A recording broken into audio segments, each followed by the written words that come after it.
Hey, I'm in the school sports packet. This is a recap of text 2 and text 3. It's a recap of the claims from the article and the best evidence coming out of the article, or at least the most compelling evidence, in case you didn't quite catch all of it. In text 2, the case for high school sports by Kai Sato, he is responding to Amanda Ripley's essay.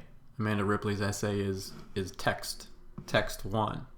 He talks about it, or he writes about it down here. He writes about how many likes it got on Facebook, how many comments it got, and he quotes from her early on, and he points out that, look, in other countries, most schools do not staff, they do not manage, they do not transport, insure, or glorify sports teams because, well, why would they?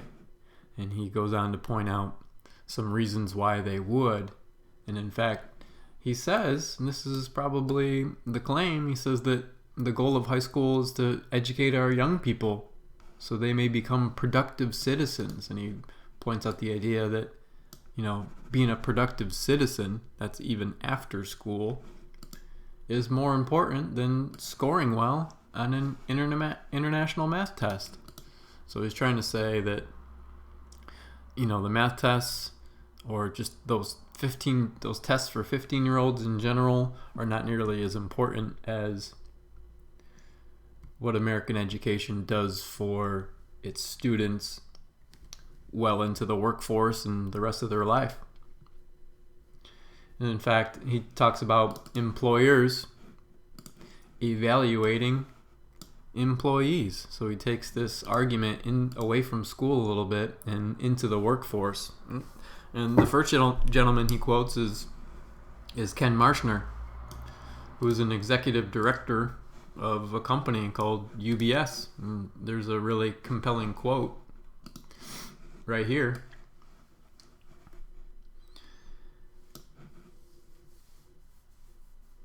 That goes over the points that Sato's trying to make. We're looking for people who can work in a team environment at work. We're trying to find people who can work in a team environment, people who are competitive, people who are driven. And it's not always the case, but sometimes athletes have those traits, which is what makes them good employees. Sato also quotes Steve Riemann, who is he's the former CEO of Pepsi.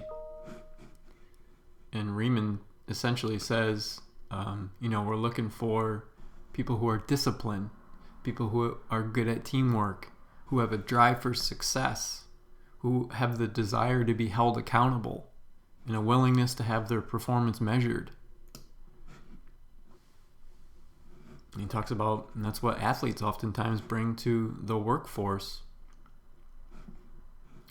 He does quote this 2002 study. It's by Oppenheimer. Oppenheimer is a mutual fund company. You can look up on the internet more specifically what that means if you need clarification. But in their study in 2002, he uses the word shocking.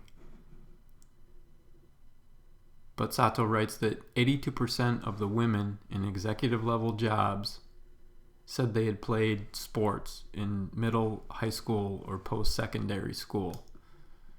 So he's trying to say that women who had upper level, white collar, good jobs, 82% of them said that they played sports at some point in their life.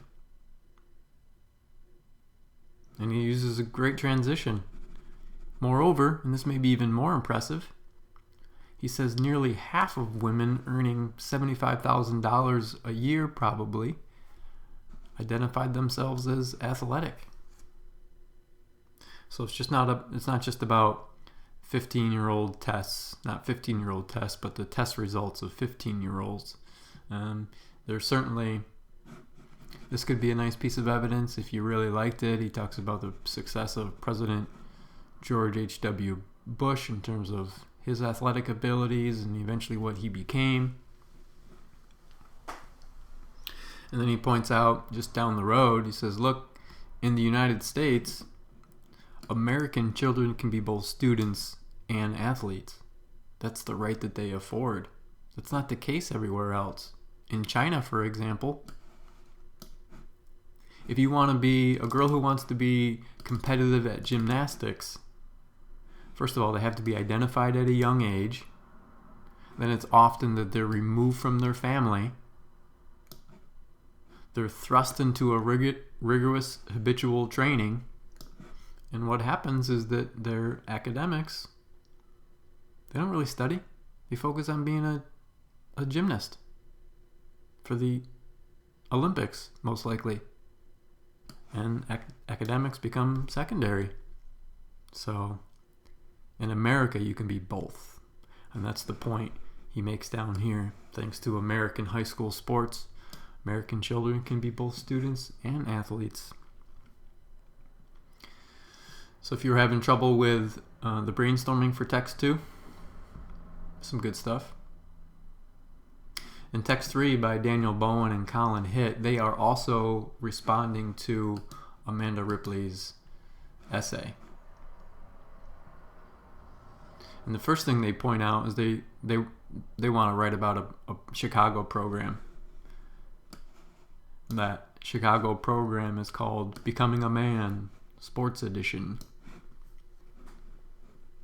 where at-risk boys, meaning they're either at risk of not graduating or they're at risk of getting themselves into more trouble, maybe legal trouble, have criminal problems. Those boys are assigned for a year to counselors and athletic coaches who become their role models. It's almost like a Big Brother program with lots of sports.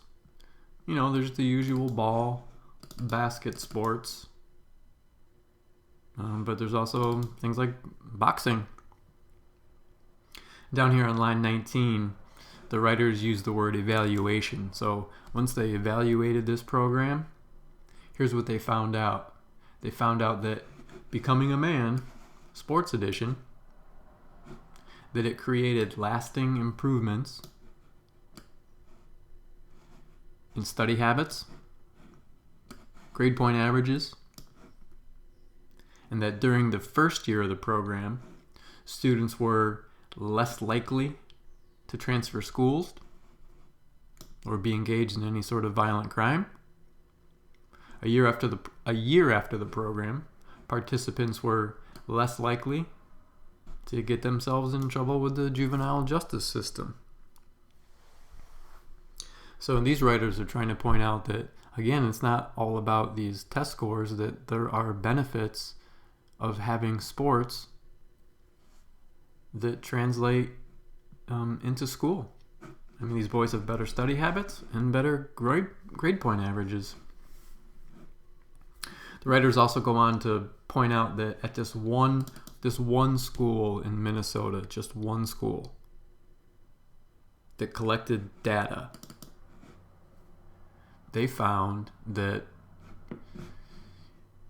students who were not involved in sports teams, that they maintained an average GPA of just 2.72. So if you didn't play sports, your average GPA was 2.72 for non-athletes. While 3-sport athletes, and this is out of 4 by the way, 3-sport athletes had a GPA average of 3.51. 2-sport athletes, 3.31. If you played just a single sport, you had at least a 3.0 grade point average. And then a nice transition right here. Moreover, students who played 3 sports, if you played 3 sports in this school, the school found that on average that you missed 6 fewer days of school a year than those who didn't play sports at all. So, and this one wraps up. I'm not going to spend a whole lot of time on it now, but it kind of goes back to the idea of these at-risk youth from earlier that, these at-risk youth oftentimes don't have money to pay for non-school sports. They don't have the transportation, and they just tend not to play. And when they don't play, it's when they don't do well in school. So anyway, you can see the highlighting marks that I've made. These are some of the most compelling pieces of evidence in favor of sports as it relates to school. So that's text 2 and that's text 3.